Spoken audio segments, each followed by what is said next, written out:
first thing I'm going to tell you is that I did not have a business plan. So if you're here to learn about business plans, I won't be able to help you. My business plan was probably up here, and it evolved as time went on. But what I am going to tell you is the backstory of how I got to making insect jewelry for a living. When I was in school, I was inspired by the work of Jane Pizer, and she is an artist who lives in North Carolina. And she works in colored clay, and I was fascinated by that. And it's mixing the colorant right into the clay instead of using colored glazes. So this is a box that I made out of colored clay, so those are not painted designs. That design is right in the material. And that process is called millefiori. And millefiori is an Italian word that means 1,000 flowers. And it's been used for thousands of years. People have done it in glass. But I was doing it in clay, kind of inspired by Jane Pizer's work. So this is a little tiny extruder. It looks like a syringe, and I'm extruding coils that are square on the end after I had done all my tests. And so I made this big pile. Oh, that's 1981 maybe. My studio was in our dining room, so we did not have a dining room, but I had a studio there while I was in college. So I'm putting all of these little coils together until I made this loaf, which was a quilt pattern. Is that a bear paw? Yeah. Any quilters? Yeah. So it was really fun to make this pattern and build it and then cut it, and it's there. And so then I rolled the clay out, and I rolled a slice of that into the clay and made a box like this, which was all really fun. But then every slice that you take off is the same. So I got bored. So I took the clay and I folded a slice of that colored clay over and rolled it out, folded it again, rolled it out, kept going until I had lots of little thin layers of colored clay that made it look almost like watercolor. And that was much more interesting to me. So I started messing with that. This has a glaze over the top, just a clear glaze. So I'd roll out this big mass of colored clay and then make paper patterns to cut out the box shape, and then let it stiffen up a little bit and assemble it. And here's another piece. I was playing with shapes and forms as well, and so I worked with paper patterns and then also with this colored clay. So that's all colored clay, and you can kind of see the different colors coming through there. So this was all during college. There's a group of pieces, and in the front you see all these little pieces. Those are scraps. So my mother told me to not waste anything. So all the scraps that were left over from making the other pieces, I would cut them up and make them into pins and that you could wear. And I'd wear them on the inside of my jacket and sell them. And so I also participated in the very first Art Street, which I think was 1981, somewhere around there. And I was still a student when I did that. So once I graduated, in 1984, we moved into our own house, and then I had a studio in the basement, and I don't have any pictures of that.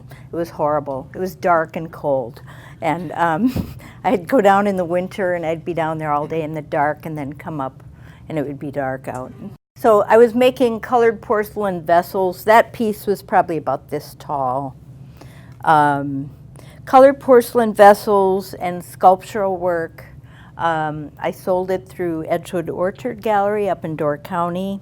This piece is a scent bottle that was in a perfume bottle show in Massachusetts. It's only about this tall. And I think I sent them like a half a dozen. But it was a nice design challenge, and I made a whole series of those little perfume bottles.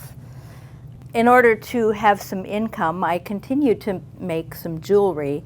This is actually a brooch. It would only be about 3.5 inches by maybe 2.5 inches. I made some textured plaster slabs where I pressed the colored clay into it and assembled the pieces. So that's a pin from sometime in the 80s.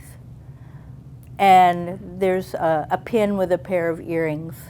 So I sold the jewelry at Edgewood Orchard Gallery too, and one day I got a call from a sales rep. Her name was Beth Johnson, and she wanted to know if she could buy some of that work and send it to a store in Madison, like wholesale. Like I would just get the money right away. Like, whoa! So I said yes. And so I sent work to that store in Madison, and that started a relationship with Beth Johnson, she represented other artists who made handmade work. They did jewelry and accessories, and she sold to small boutiques and gift shops. And so she took me on, and I learned a lot. I learned how to put together a sample board that would look like this, so you'd make a little collection. And so those are, the bigger ones are pins, the other ones are earrings, 80s pastel earrings, big ones. And I would make like 8 boards of different designs, and she would take those around, take the orders, and send me the orders. I would make the work and ship it to the gallery, and then they would pay me. So I started to make a living doing the porcelain jewelry while I was still doing sculpture. I learned about wholesale pricing. So like if you take your work to an art fair, a lot of artists maybe underprice it. So, but if you're gonna price it at wholesale, they're going to like double the price in a store. So I learned that when you're at an art fair, that your time is valuable then too. So you have to consider that as part of your cost. So I learned that lesson early, and that was very lucky because that's a harder transition to make later on. I learned about deadlines, like they need this order by this time. I learned about debt collection, which I still hate, going after someone to pay you if they haven't paid you. Changing the line to keep it fresh. So I did a line for the spring and then a separate one for the fall. And every year I would make new designs. So I had moved out of my basement, and I rented a building on Webster Avenue, right where the Lorelei parking lot is right now. I rented that building for a year or two until they told me they were going to tear it down. And that I was making my porcelain jewelry and sculpture there. And while I was working there, my second child, Patrick, was born. That's him right there. Looks like we're both moving. So I had to make a decision, and I decided to build a studio. My garage, goodbye to the garage. I added on to the garage and converted the garage to a studio. And it was the only time in my whole life as an artist I took out a loan, and I was terrified. It was $10,000. It cost me $10,000 to build a studio, which now would be pretty good. But I paid it off in 3 years and never took out another loan after that. That makes me nervous. So I continued in that studio. There's the inside. That's the clay room where it was all messy. I had 2 distinct rooms so I could close the door between them and keep all that clay mess in one room. And so that's where I did all my clay work, both sculpture and so here's some sculpture from that time. This is a wall piece. It's about that big. Made in 3 sections and then mounted on a piece of board. I also made, this is a series of brooches, so they're actually only this big, but then I framed them so you could take them out of the frame and wear them, or have it be like a small piece of artwork.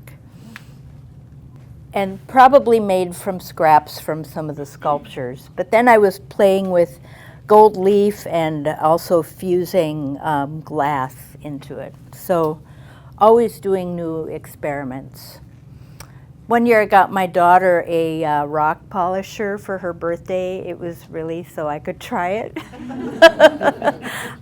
So I made porcelain beads and tumbled them in a rock polisher, and they got this beautiful smooth texture like silk. So sorry, Maggie.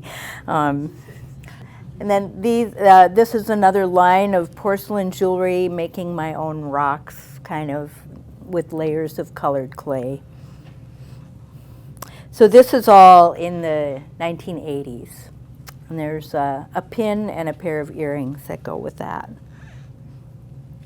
So working in that studio, I had a second room, and I started messing around with polymer clay when my son Patrick was little. And there were several reasons. It was new to me, a new material. It came in all these wonderful colors, and I could just let it sit out. So when you're dealing with a baby and you're going back and forth, porcelain dries out, it cracks. So I just started messing around with this just to see what I could do with it. I made some jewelry that looked a little bit like my porcelain, only in these wild colors. But this spoke to me in a different way. I thought it was whimsical because of the color. And so for a show, these are actually pins that sit on your shoulder. So they're like little pets. And I made these for a show, and they're pretty goofy. So this is just learning about, because this material is different. Polymer clay is actually PVC plastic. It's not like porcelain. So it's a whole new material to play with. And I made a bunch of little people. Their legs and their arms are made out of telephone wire. When I was a kid, I used to go to the phone company and dig that colored telephone wire out of their trash and make things with it. And so I still had some for some reason. And so I used it, and I think the coating on that telephone wire is PVC plastic.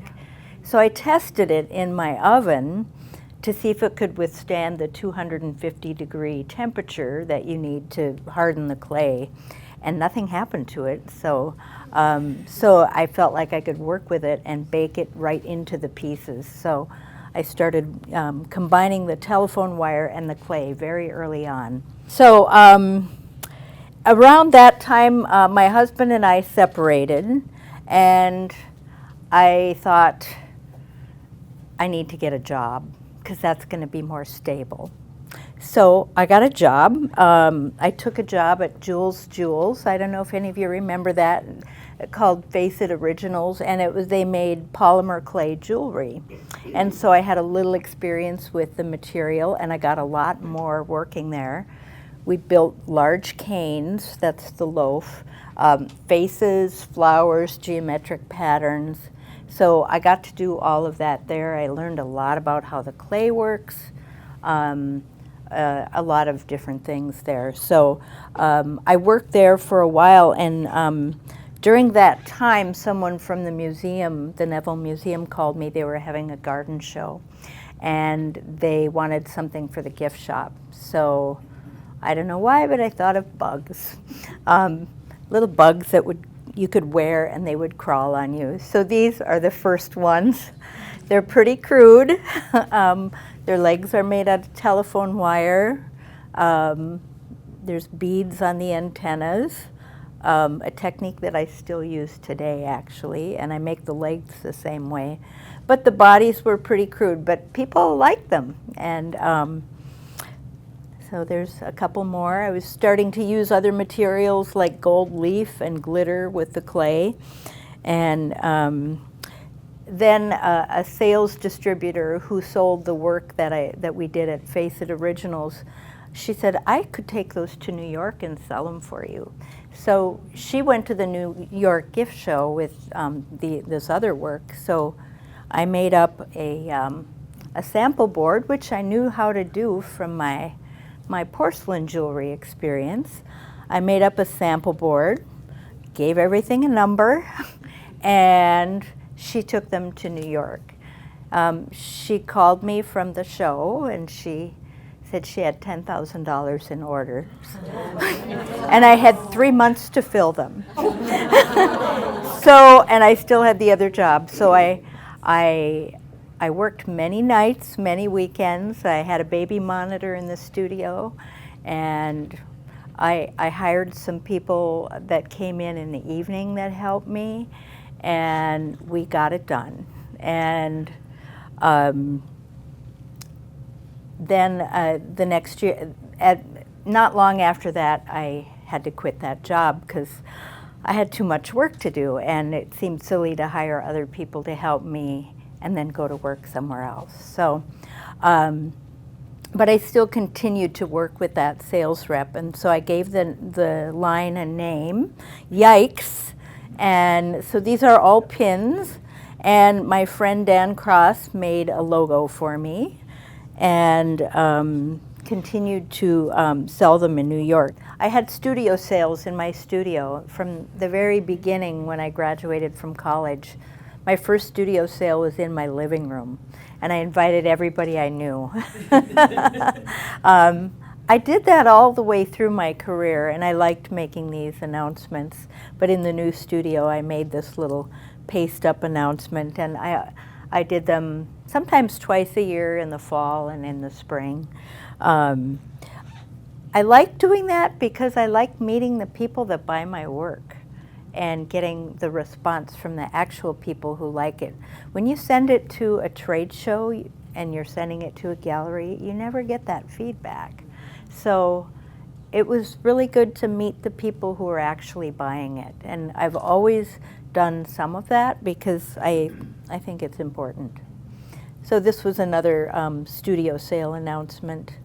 I set that picture up and someone else took it, but I liked that looking in from the outside. And also I worked at night a lot, so that was accurate. And here's the inside during a studio sale. You can see all those little cardboard boxes on the shelves. That's how I organize. That's my shipping area. So when I got an order, everything had a number, and I pull it out, put the order together, and package it up and ship it right from there.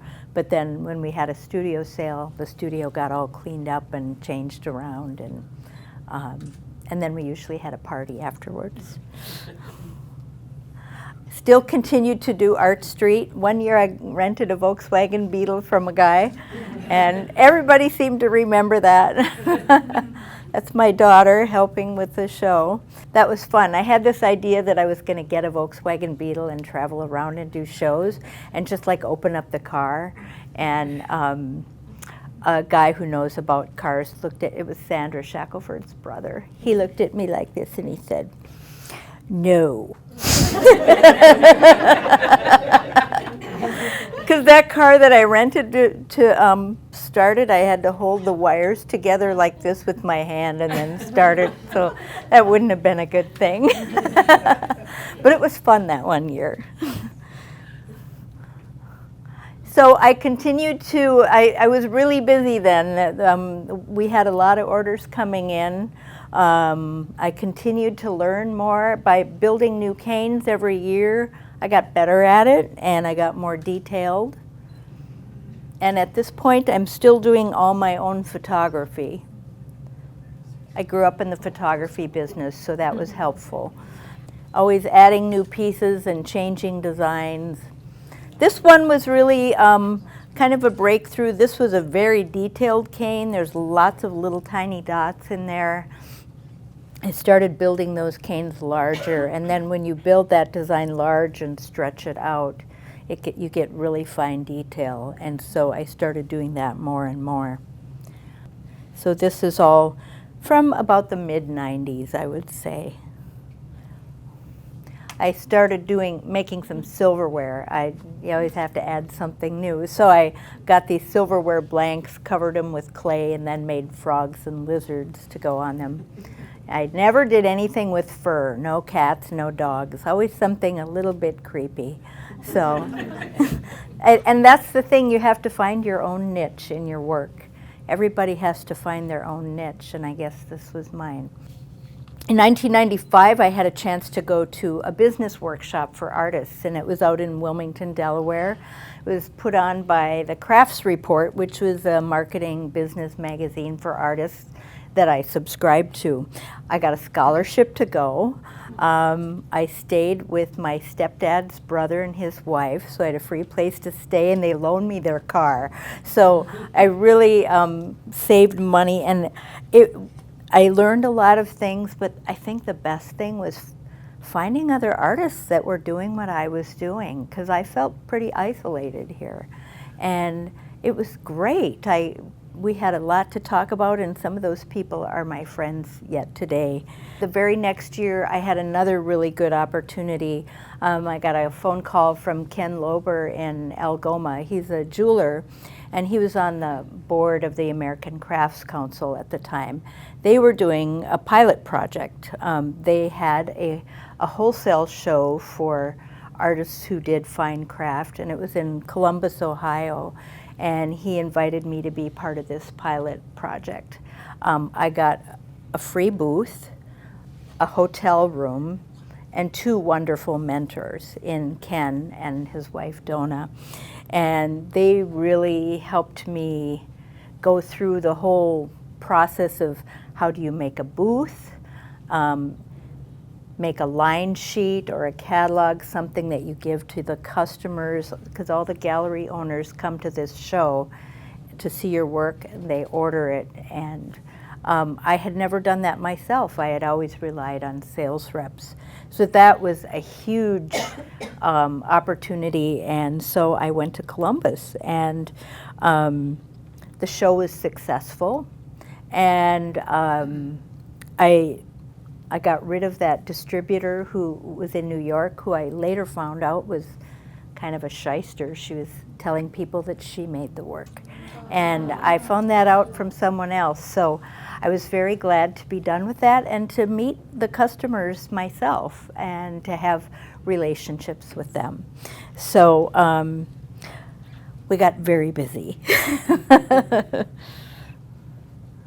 And I decided I needed better photography than what I could do. So this pie server, you can't really see the lizard very well. I did that. I tried to find another photographer, wasn't really crazy about this.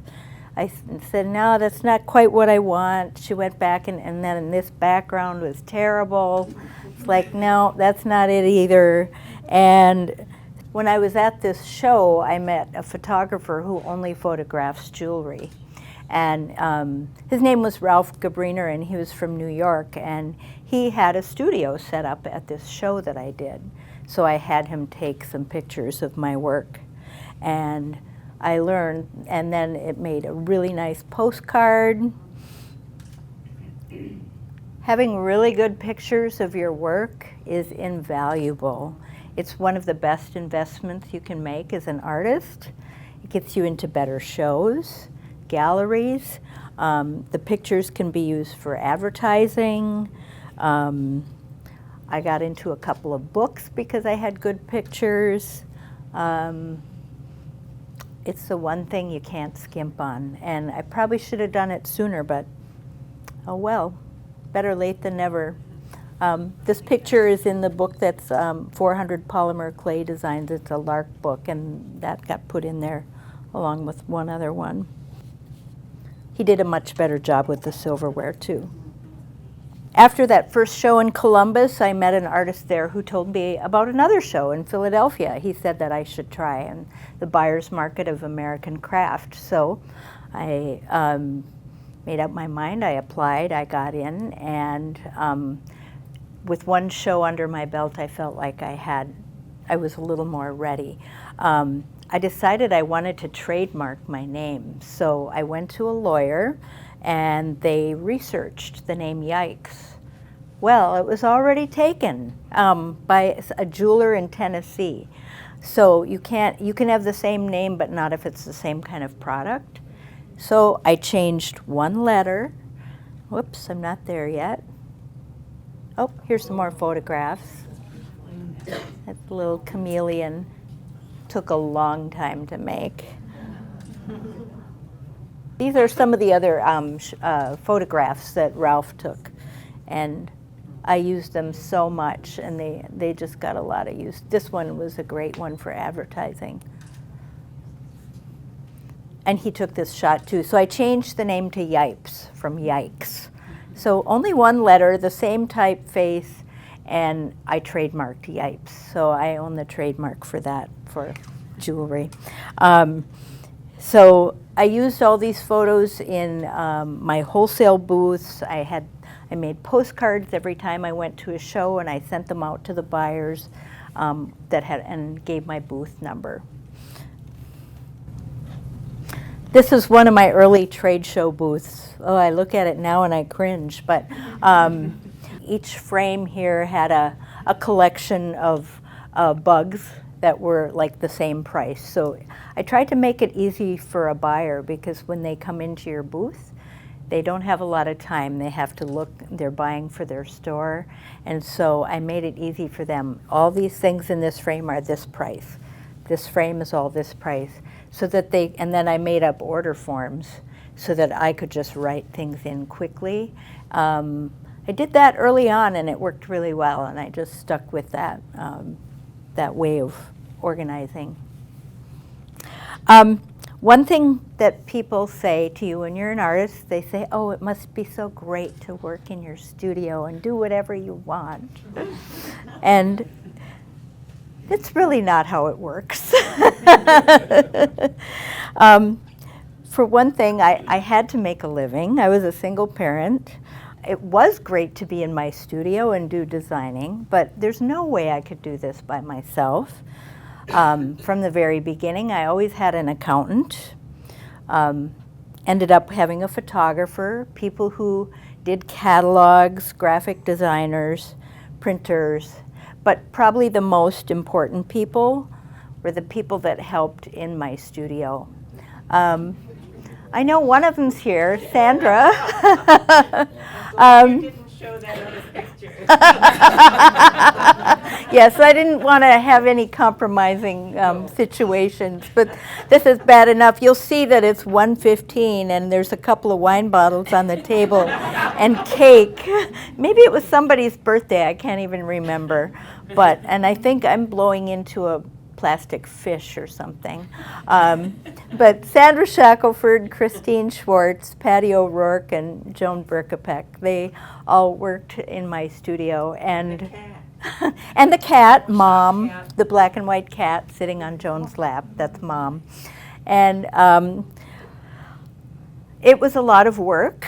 We worked really hard. Everybody was helping with things like fabrication, shipping, making parts, doing computer work, all kinds of gluing pinbacks on, and I could not have done this without people working there.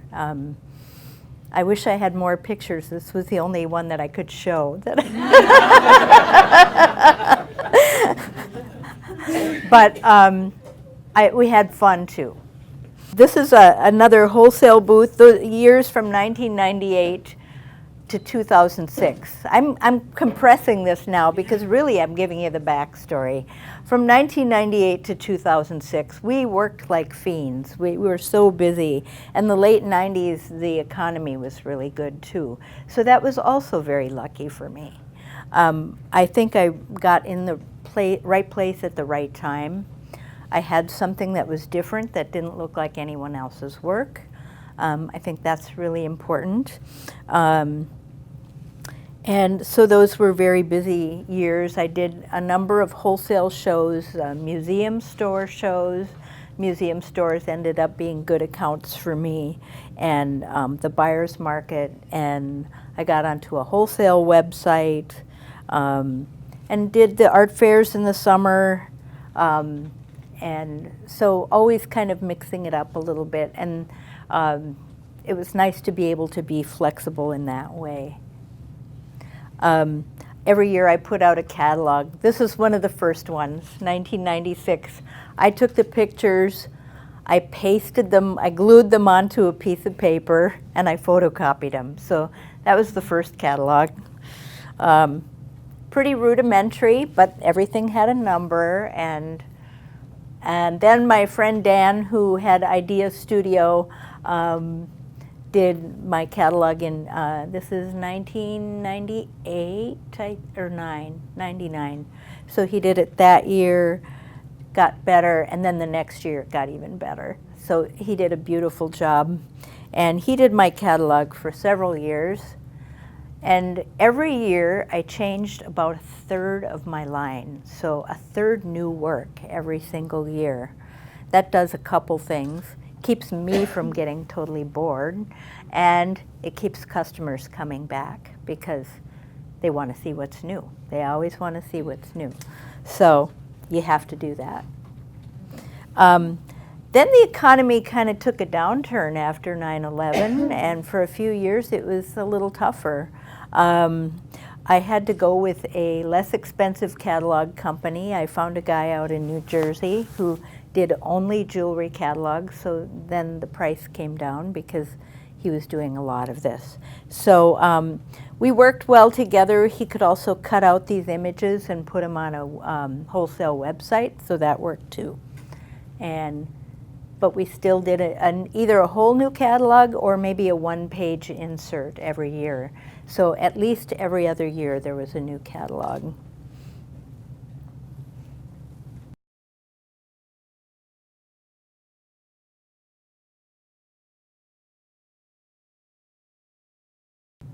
That's the last catalog I did. When you're working really hard, lots of nights, lots of weekends, you need to give yourself a break once in a while. And I had the opportunity to go to Iceland and teach. Remember that business class I took out in Wilmington? I met a woman from Iceland there. She ran a traditional crafts school, and they had never had a non-traditional medium. So they were teaching pottery, weaving, fiber arts, wood carving. She said, oh, if you're ever in Iceland and you want to teach, here's my card. Well, I thought about that for a year, and I kept her card, and I kept looking at it. I finally wrote her a letter and faxed it to her. This was before email. This was in the 90s. And I asked her if she was serious about that. And I hadn't traveled outside of the US very much at all then. Well, we made it happen. I went to Iceland and I taught a class for adults during the day and a class for kids during the day and a class for adults in the evening for a week. The kids spoke English, the adults did not. And so all of the teaching was just by showing them things. And the woman who ran the school invited my friend who went with me. She invited us to stay at her house for that week. So it was really a wonderful experience. And then we brought camping gear, and we went camping in Iceland after that. And we hitchhiked. And it's a really safe place for women traveling alone. So it was a good starter country. And the newspaper came and took these pictures, and I have no idea what this says, but any PR is good PR, right? Even if you don't understand it. So that was one really wonderful trip. I took another trip 10 years later with my friend Chris, who's here, and several other women. Chris had a nonprofit called Beacon House, and we walked the Camino de Santiago. 500 miles. We all paid our own way and raised money for the Beacon House.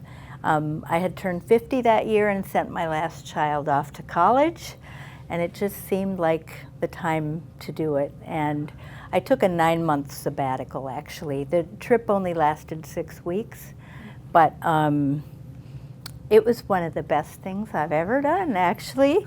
And you all start together, but everyone finishes at their own pace. Because when you walk, you have to walk at your pace. And you meet people from all over the world. And so you might walk with someone else for a while.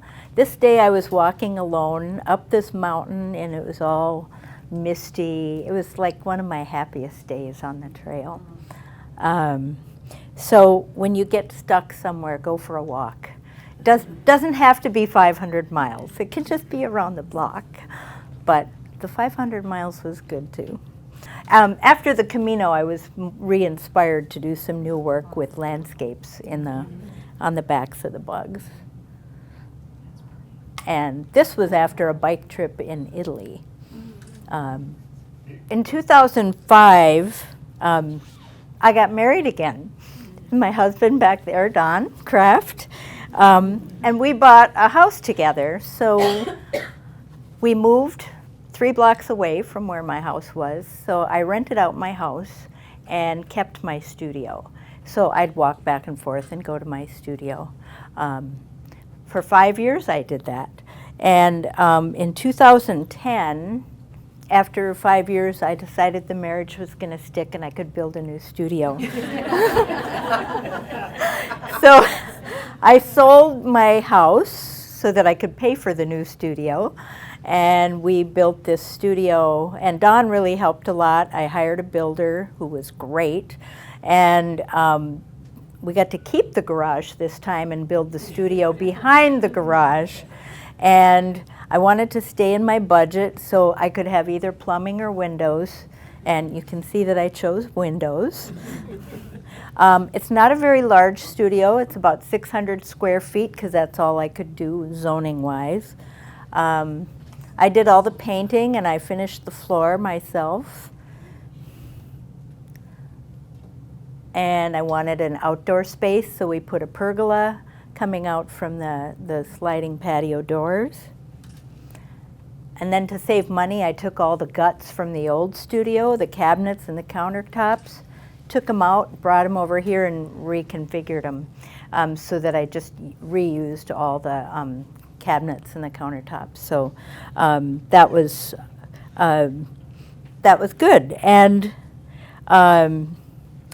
once I got in that studio, and after coming back from the Camino, I kind of dialed my work back a little. I didn't work as hard as I used to.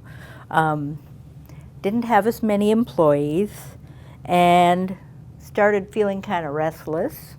About 7 years ago, I started volunteering with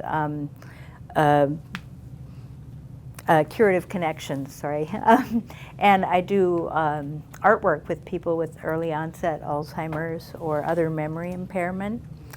And so after 25 plus years, this is the new studio space working. I like to have my stuff all around me and then just get in the middle and be able to reach everything.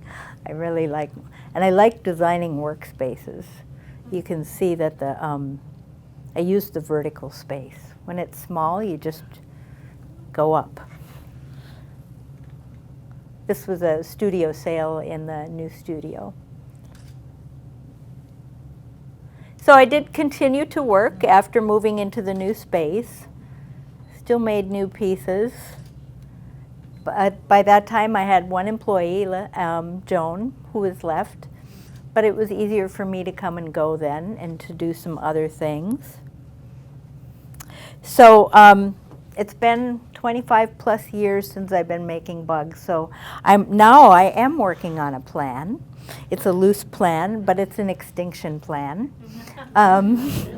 It's fluid. I'm not making new designs. I didn't go to the wholesale show this year, but I sent all of those customers an email and let them know what was happening, and I gave them a deal. I said, if you order by February 15th or something, you get a discount, but it has to be shipped by June 1st. So this last spring, I was really busy because they said yes. And so I got a lot of orders, shipped all that work out, did some art fairs this summer, and have a couple more things that I have to ship work out for, but I am really ramping it down. And then I'm on my way to, not retirement, but metamorphosis, I think. And so instead of, I'm going to go back to being a caterpillar, because a caterpillar has to eat a lot, and I'm going to feed myself, not literally, but like with messing around in my studio and doing things I don't have to sell. And I don't know what it's going to be yet, but that's going to be the next step. So that's the backstory. And does anybody have questions? Yeah, Bonnie. Were you still using your childhood telephone wire all the way through? No, I found there were people that knew that I used it, and so like they stripped it out of houses sometimes. But then Don Taylor, who used to teach at St. Norbert, he had a big stash, and he gave me a big stash of it. So you can't buy that anywhere? No, they don't even use it anymore. So I still have some, but actually on Thursday, our program that we're doing out at Curative, we're going to do some wire sculpture using that telephone wire. So, because I'm not going to need it anymore. So, yeah. Sandra? Fritzy, you know, here we are, and we've listened to your story. And the thing that amazes me is how you started out and your work ethic, and how one thing led to the other. The courage you had, the trust in the future, how things came together through the people that you met, and what you developed. It's quite remarkable. Thank you. Well, and when you have to eat, that's a motivator. And when there's 2 kids to support, that also is a motivator too. So, yeah. What was the favorite bug you ever made? Or lizard, or whatever. That's like asking which is your favorite child. Wait, what? Do you have anyone that you really? You know what? That Italian landscape one was one of my favorites. That was really challenging. Yes. So that was a fun one. And I don't even know if I have one. I hope I do. But it was fun. I have that yellow one that you had the other one with the big lips. You do? Yeah, Oh, that's good. I know. There's a lot of stuff I don't know who bought Oh, it I or have a where lot it of is. your- Yeah. When you would put together sample boards, you had the design picked out already, and then the buyer could say, "Oh, I want, however many of these." Mm-hmm. Did you have an excess of the polymer pattern already made, or do you have the steps written down on how to recreate it? No, so when I build those designs, remember that loaf that I had made out of porcelain? The polymer is really the same. I would make a whole loaf, and it would stay in the line as long as I still had that loaf. And so sometimes it would last more than 1 year, or if I made a really big one, it might have lasted several years. But sometimes, and I never measured or weighed any of my canes. They're all different sizes, so some of them only lasted 1 year. But that kept it interesting for me, because then I'm always making new designs. So, and then it went extinct. So, yeah, Dean. Can you tell us how you would do the shows, like in Philadelphia? Flying there, shipping them, or driving. How did you do that? I mostly flew there. Because Philadelphia in February, you don't want to drive there. And so the first year I shipped all my display materials. I think I had 11 pieces. It was shrink wrapped on a pallet, and it cost me a lot of money to ship it. So every year I tried to make my booth tighter and tighter and tighter. And so I got it down to 2 plastic crates. It was under 200 pounds. And so you learn by doing that stuff that and how to make things, you know, fit in the crates and making things small. So I would fly and then ship it out by truck, ship my display out there by truck. Yeah, well. How did you, when it comes to artwork like this, how did you decide on your wholesale pricing and your retail pricing when you're showing?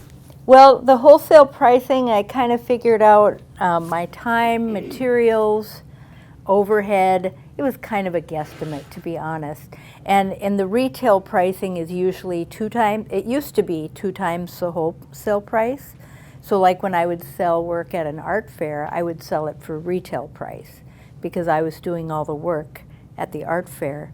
But now a lot of galleries and stores, they might more than double the price. They might go 2.2, 2.4 times the wholesale price. So that means the store gets more for it than I do, which always kind of irks me a little, but that's the way it works. So yeah. Have either of your children followed in your step, artistically speaking? No, not really. They both, my daughter is pretty artistic, but she teaches Italian at a college. My son is more of a musician, but he does computer stuff with a hospital. So I'm glad neither of them wanted to take the silver. They found their own lives, but they both spent time in the studio growing up and were exposed to it, and both of them ended up working in the studio at least for a little while. But no, they needed to have their own lives. So. Are you going to be teaching a class at the Artisan Center? I don't know. That is going to be the answer to a lot of questions right now. I don't know. Are you going to, because you told me you went to Italy and you took the mosaic class? I did. I took a few years ago, my daughter had to do research there, and so Don and I got to go and take care of our grandson. Oh, that's so horrible. And and we were in Florence, and then I went, because that's where she had to do her research, and then I went to Ravenna afterwards and took a week-long mosaic class. I like taking a class outside of my own medium, and mosaic is something I would like to do more of. I just don't know where it's going to go yet. So, yeah. The IRS, you gotta get your work permit, you gotta get the sales tax. I'm stuck there. I don't understand it. I'm up against, I'm an artist. I am not an accountant. That's why I had an accountant all through I always have had an accountant. Well, you know, when you're just starting, one thing that really helps is if you use the Schedule C on your tax form, because if you're a sole proprietor, so that tells you all the things you can deduct. That's a great place to start. That's what I started with, but eventually I became a corporation. I just closed my corporation at the end of June because I had employees. When I got employees, my accountant said I should incorporate. And I closed my corporation June 30th, and now I'm a sole proprietor again. So, because I don't need all that stuff anymore. I can just, it's simpler, and so as I'm selling out inventory and not sure what's going to happen next, that was just an easier way to go. Do you have a website and do you maintain it? That's a good question. I used to have a website. My son made it for me when he was in college, and he's 31 now. I took it down a few months ago because my plan was to do one myself on Wix. And I haven't done it yet, and I think, what's the point now? So I have a Facebook page for my studio, so I did a separate Facebook page for my studio, but I have to, and I know that's the way the world is going now, like postcards and print, that's all kind of going by the wayside, social media, and it's like, I don't want to do that stuff. That's another reason why I'm getting out, because I'd have to have someone do it. So my website is down right now, but I have a Facebook page under Joyce Fritz Studio. Yeah, but I liked getting your postcards. Yeah, and you know what? I had one gallery person came and said, your work isn't right for our gallery, but I love your postcards, and I always look forward to them. So they were very useful for me. Well, and people can click and delete something really quickly, but if you have like a nice image or something, they might put it up on their bulletin board or save it or something. So, Margie. What are your thoughts about e-commerce? Because I know a lot of people, especially. Yeah, and a lot of people do it. There's Amazon, there's Etsy, I haven't really done that because it would have been competing with the galleries that were selling my work. So I haven't done that, and it's also a lot of work. Then you're dealing with, when you're selling wholesale, you're shipping out a whole bunch of things at once. When you're selling to one person, you're shipping and then they don't like the color, and then you got to return it, and it's like, oh, I don't want to do all that. So currently, Joyce, do you sell out of your studio? Um, Or extinct? Well, the Neville Museum is still carrying my work in their gift shop. I might have a studio sale before the end of the year. I don't know yet. But I've been involved in the Mill Art Center has a holiday sale in Denmark. I'll have work there. And definitely the museum still. And they'll have it until I don't have any more work. I'll make sure I keep them supplied. So. There's just so much humor when you look through your work. Some of those would just make you just laugh. They're just, not cartoonish, but and you're so connected to the earth. Everything, you are an environmental artist. Well, and one of the things I learned, I was not an entomologist at all, but Joan Berkopec, who worked for me for like 17 years, was trained as a naturalist. I learned so much about real insects from her, and she was also a fastidious, meticulous worker. She was amazing, and so yeah, I learned through that, but I never thought that this was how I would have made my living. So I'm curious about what your process was. So were you sketching your designs first, and then or were you just playing with the clay and it would kind of evolve? I'm wondering how your brain works. Yeah, well, actually, early on, I would get field guides for insects, because what I wanted to do is look at real insects and see where, what shapes are I wanted to capture the essence of real insects, but then I would make some that looked like a real one, like that one that was in the beginning. That was a real one. It was a gold grasshopper. But then I like to make them up too. So it was always this back and forth between real insects and made-up insects. But the pieces you had at the Lawton, were those real bugs? No, that was a really I was part of a show recently at the Lawton Gallery at the university, and they asked people to come in to the Richter collection, which is their natural history collection out at the university, and make a piece based on that. And I had done that before. I'd done it several times. I'd gone out and looked at real specimens, and so I made these two boxes. One was a box full of insects, and for that piece I could open up the wings and make them very delicate because they weren't meant to be worn. And so one box was all different insects, and it was dated with today's date. The second box was all flies, and it was dated 100 years from now. So that piece was about the loss of biodiversity that's happening in nature right now. So I do pay attention to that stuff because I feel like it's connected with my work. Is that show still open? No, it's down, but it's going to be in Door County at the Crest Center in Egg Harbor. It's opening in around the 5th of November or so, and my piece is going to travel to Door County for that show. So, yeah. Your journey has been remarkable.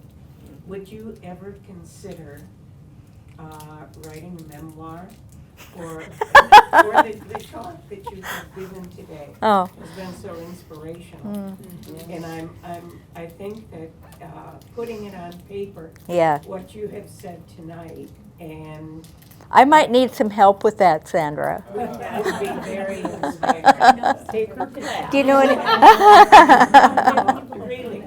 because I don't really think of myself as a writer. Sandra is an artist and a writer, and she teaches some wonderful writing classes, so I might have to take one. We have some Yeah. powerful women artists. We do. And thank you so much, Joyce, for sharing Yep, your thank story you. Thanks for and having me. taking us on your journey. And thanks to all of you for coming.